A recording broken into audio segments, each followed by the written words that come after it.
discovery and awareness of the richness, the diversity, the often surprising nature that we live in. Our journey begins as dramatic and sudden changes are sweeping over the land. The approaching storm may seem violent and destructive to us, but to nature, it's a new beginning in the cycle of life.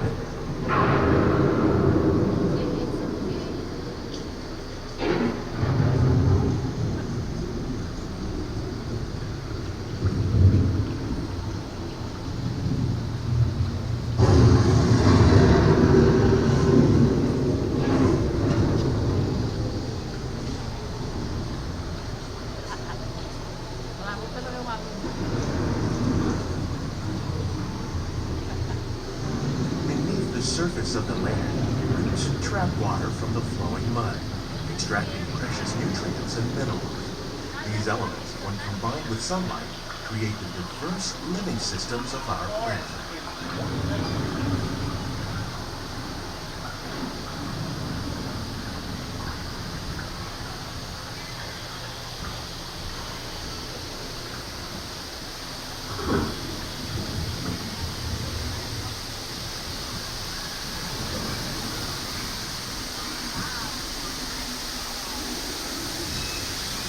One of those living systems is the rainforest, home to the most amazing concentration of life on our planet.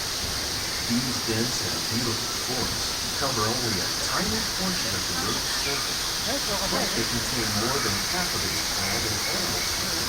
Rainforests are also extremely rich in productive living systems, providing us with oxygen, food, medicine, and other elements essential to our lives.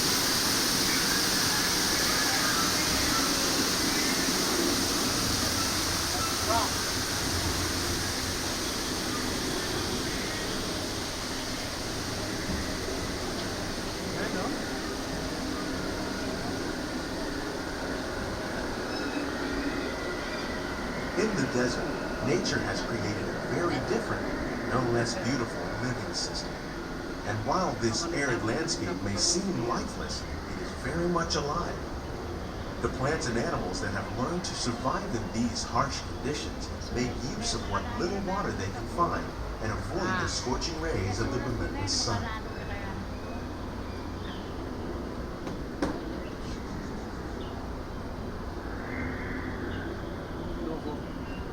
The American prairie once appeared as desolate as the desert, but over time, rainwater and nutrients gradually penetrated the hard surface of this land. Even the hooves of the mighty buffalo helped create the rich soil that will one day become home to the American farm.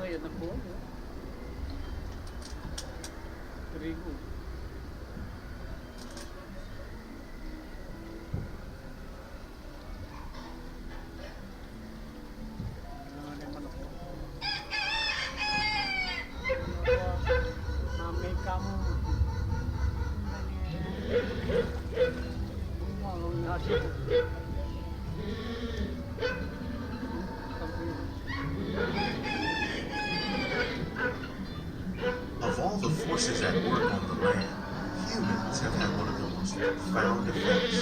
The need to produce food for a growing world led to the enormous use and sometimes overuse of the land. In our search for more efficient ways to grow food, we often fail to realize the impact of our methods.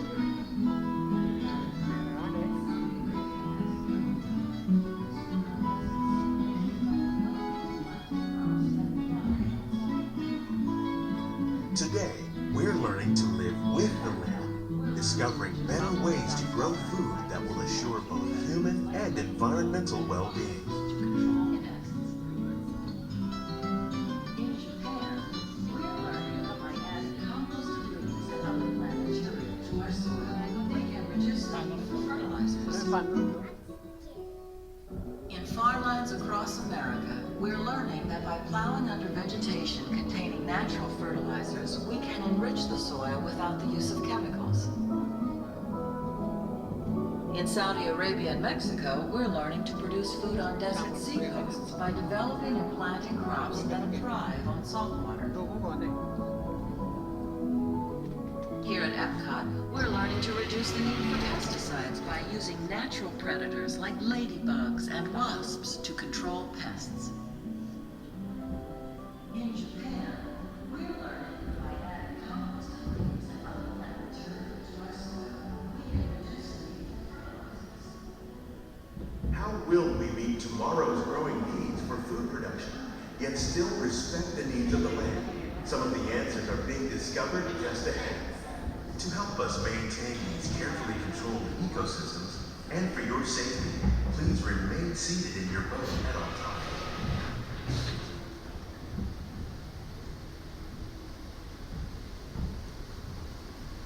Welcome to our living laboratory, where scientists from Epcot and the U.S. Department of Agriculture are exploring innovative ways to produce bountiful harvests now and into the future. The tropics are home to the greatest diversity of plants on the planet. Many of these, like papaya, bananas, cacao, coffee, and rice, are well known around the world. Others, like the jackfruit, fluted pumpkins, and dragon fruit growing here, represent the vast number of lesser-known tropical plants. As we learn more about these crops, we discover that many are rich in vitamins and minerals, while others are well adapted to growing in less than ideal conditions. For instance, the fluted pumpkin thrives in the poorest soil conditions of Africa. With its edible seeds and leaves, the pumpkin could become an important staple for areas where other crops don't grow easily. The unique-looking dragon fruit is actually a member of the cactus family. The fruits are high in vitamin C, rich in antioxidants, and have a light, sweet taste. The fruit originated in Mexico or Central America, but is already becoming popular in Asia. It could become a source of important nutrients for people living in many areas of the world. These and many other lesser-known crops may one day be as popular as the bananas growing on both sides of the boat. More than 28 million tons of bananas are eaten annually, making it the most popular fruit in the world.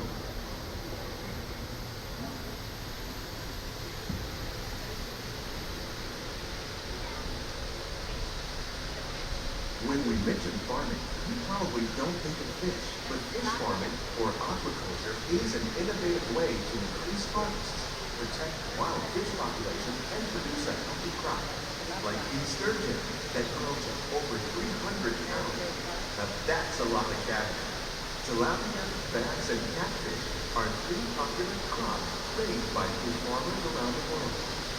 Most are grown in open ponds, but innovative recirculation systems like ours can conserve water and improve production. More than 200 different species of aquatic animals and plants have been successfully farmed. Even these American alligators can be successfully raised in controlled environments. Nearly half of all fish consumed worldwide is now raised on farms, making aquaculture an important part of our efforts to produce a bountiful harvest and protect natural resources. Here at the land, we grow about 5,000 pounds of fish each year, many of which are featured in restaurants around Walt Disney World.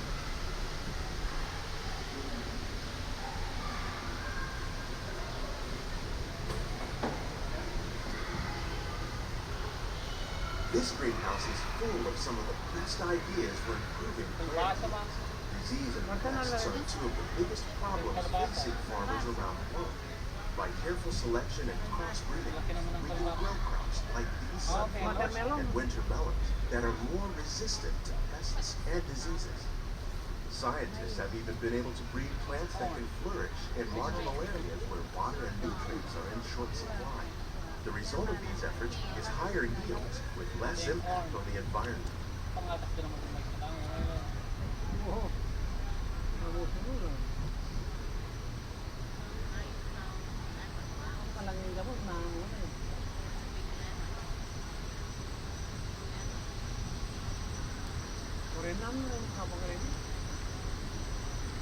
These plants are definitely on their way up.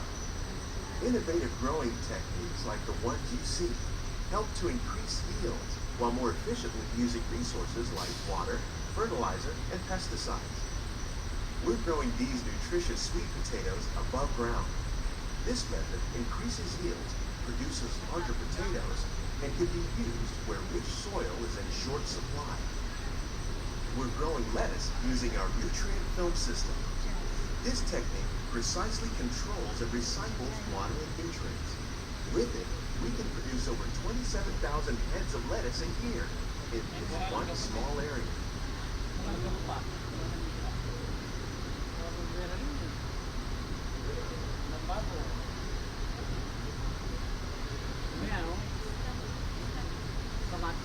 Here's something you don't see every day.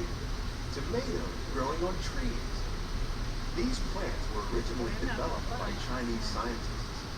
Tomato trees live longer and produce many more tomatoes.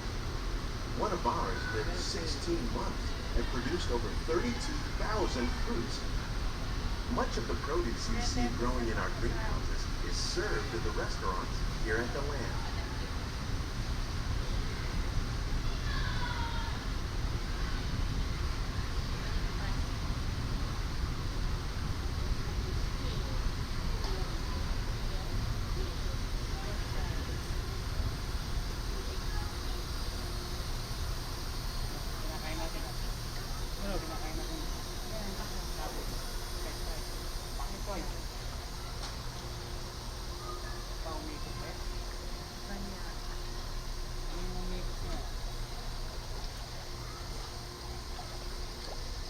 The future of agriculture includes some high-flying ideas like the ones you see here.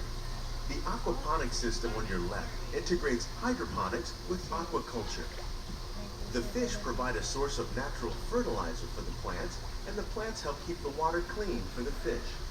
It's another great way to produce more while using less resources. In our lab, Epcot scientists are working with the U.S. Department of Agriculture on a number of innovative projects. The goal of these efforts is to produce higher yielding and better quality plants.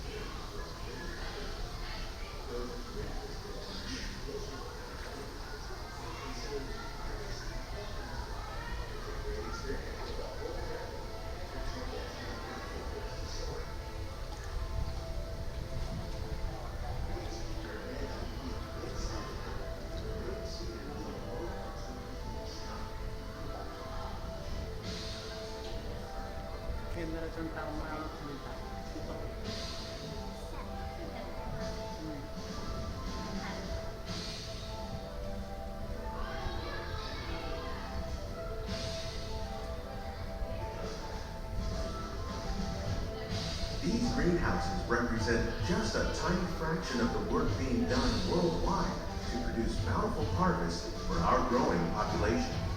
Around the globe, scientists, farmers, and even backyard gardeners are doing their part to improve the quality and yields of foods that we all rely upon.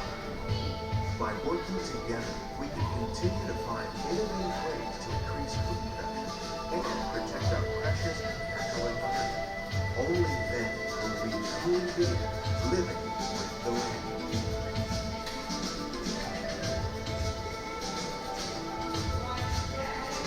On behalf of Walt Disney World, we hope you've enjoyed this unique journey through our many laboratories.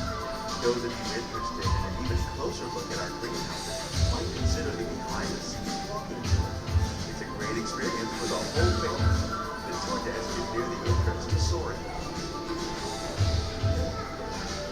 Please keep your hands and feet inside the boat and remain seated until the boat comes